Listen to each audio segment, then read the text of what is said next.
Morning student.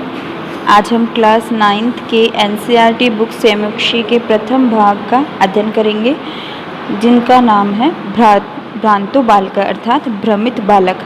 पाठ की शुरुआत करने से पहले हम इसकी प्रस्तावना को पढ़ेंगे, जिससे कि हमें इसके विषय में समझ में आ जाएगा कि ये पाठ का विषय क्या है। प्रस्तुत पाठ संस्कृत की प्रौढ़ पाठावली नामित ग्रंथ से संपादित कर लिया गया है।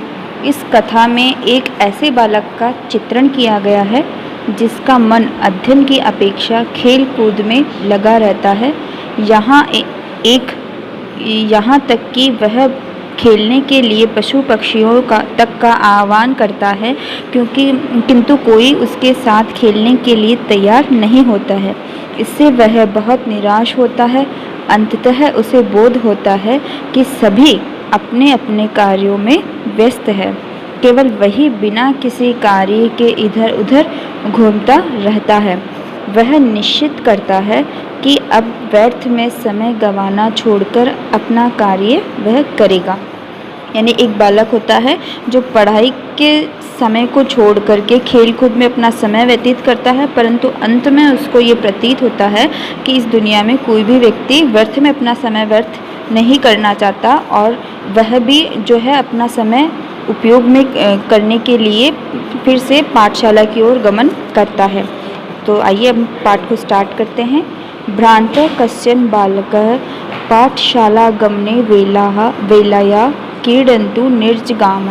यानी भ्रांत यानी भ्रमित, कंचन का मतलब कोई बालक, पाठशाला या गमने वेला यानी पाठशाला गमन करने के समय, क्रीडन्तु यानी खेलने के लिए, निर्जगाम के मतलब निकल जाता है।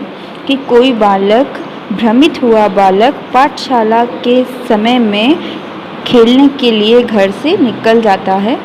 किंतु तेन सह केलिभ्य कालक्षेप्तुं सदा कोऽपि न वयस्केषु उपलभ्यमान अस्ति। किंतु तेने का मतलब उसके, सह का मतलब साथ, कालक्षेप यानी समय व्यर्थ करने के लिए उस समय, तदात का मतलब तब कोई भी, वयस्को यानी कि वयस्क, उपलब्धमान, उपलब्ध न का मतलब नहीं था, किंतु उसके साथ में कोई भी समय व्यतीत करने के लिए वयस्क उपलब्ध नहीं था। यानी तस्य ते सर्वेपि पूर्वदिने पाठान् स्मृत्वा विद्यालयगमनाय त्वरणमया बहुभ्रू। इसका मतलब है यस्ते यानी कि वे सभी, सर्वेपि पूर्व दिनायाम यानी वह सभी विद्यालय गमन के पूर्व दिन, विद्यालय जाने के एक दिन पहले का जो पाठ था, उस पाठ को स्मृत्वा यानी याद करने के लिए, त्वरण यानी शीघ्रता से, भ्रूत यानी लगे हुए थे। यानी कि वे सभी जो कि उसके मित्रगण थे, वह सभी विद्यालय जाने के लिए एक दिन पहले जो पाठ याद करना था, उसको याद करने में शीघ्रता से लगे हुए थे।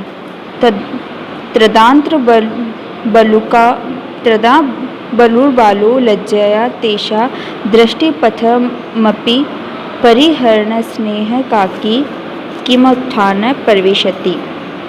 त्रण्णा का मतलब होता है आलस्य, बालो का मतलब बालक, लज्जा का मतलब शर्म के कारण, तेषाम यानी उनसे, दृष्टिपथा यानी दृष्टि बचा करके, परिहरण यानी अलग ही, एकांकी मतलब एकांक ही, छिपा करके अकेले ही, किमपुत्थानम का मतलब किसी उद्यान में प्रवेश करता है। और जब वह सभी बालक एक दिन पहले का पाठ तैयार कर रहे थे, तब वह आलसी बालक जो था, भ्रांत बालक जो था, वो शर्म के कारण, तेषाम यानी उन सभी से, दृष्टिपथमपि यानी दृष्टि से बचकर, उन सभी मित्रगणों की दृष्टि से बचकर, परिहार यानी घूमने के लिए अकेला ही, किमप्यन्ति यानी किसी उद्यान में प्रवेश कर जाता है। वह शर्म के कारण उन अपने मित्रों से दृष्टि बचा करके अकेला ही किसी उद्यान में प्रवेश कर जाता है। स चिन्त्यमास्य विरमन्तेवेत वर्काः पुस्तकदासः। वह सोचता है कि विरमन्ते वर्काः का मतलब वह सभी तो पुस्तक के दास हैं। वह जो भ्रांत बालक था वह अपने आप अपने मन में सोचता है कि वह सब तो पुस्तक के दास हैं। अहम पुनरात्मानम विनोदश्यामि। अहम का मतलब मैं, पुनरुत्थानम का मतलब होता है अपने आनंद, अपने लिए। विनोदश्यामि का मतलब होता है मनोरंजन के लिए। मैं अपने मनोरंजन के लिए यहाँ पर खेलूँगा, मतलब मैं यहाँ पर अपना मनोरंजन करूँगा। ननु भयो दृश्याम क्रुद्धस्य उपाध्यायस्य मुखम। ननु भयो का मतलब नहीं, दृश्याम का मतलब देखना, क्रुद्धस्य का मतलब क्रोधित, उपाध्याय का मतलब जो उनका जो शिक्षणगण है, शिक्षक है वो, मुखम का मतलब मुख, कि मैं तो उस क्रोधित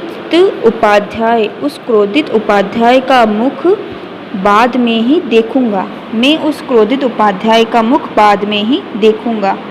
सन्वन्ते निष्कटुवासिन एव प्राणिनो मया वयस्का इति।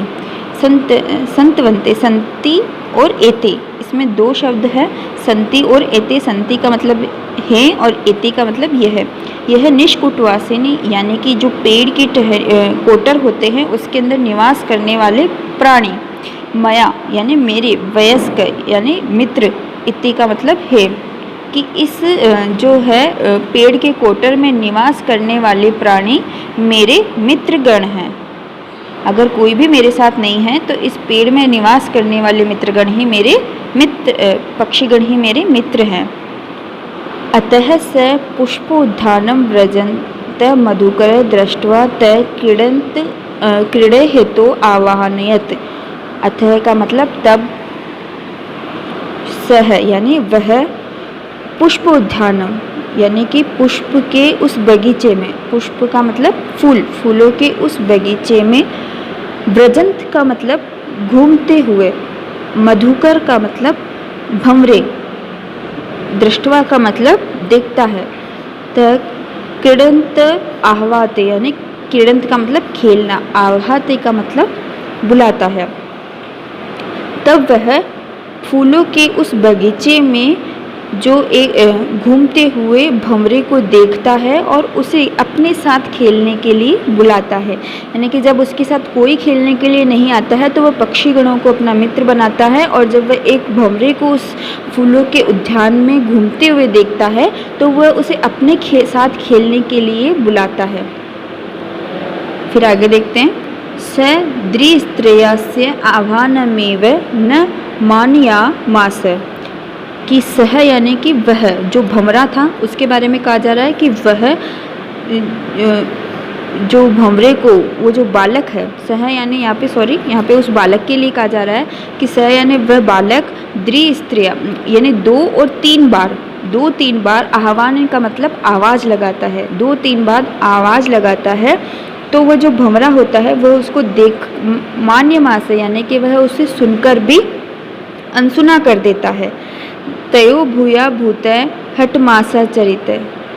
तयो भूया भूत यानी बार बार, भयो भूत का मतलब बार बार, तयो का मतलब उस, हट मा चरित का मतलब उस हटी जो बालक है, जिद्दी जो बालक है वो सो गायत है, गा करके, वयम ही मधु संग्रह व्याघ्र इति।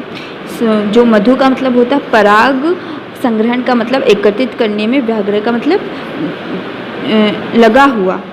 तो जो वो हटी बालक था, वो जो उसको 2-3 बार आवाज़ देता है तब वह उसे सुनकर भी अनसुना कर देता है, और वह बार बार जब हटी बालक उस भंवरे को आवाज़ें लगाता है तब वह सो गायत, वह भंवरा जो है उसे गा कर के बताता है, वयम ही मधुसान, कि मैं तो मधु का मतलब पराग को संग्रहण करने में लगा हुआ हूँ, कि मैं तो वो जो पराग है उसको संग्रहित करने में लगा हुआ हूँ, इसलिए मैं जा रहा हूँ।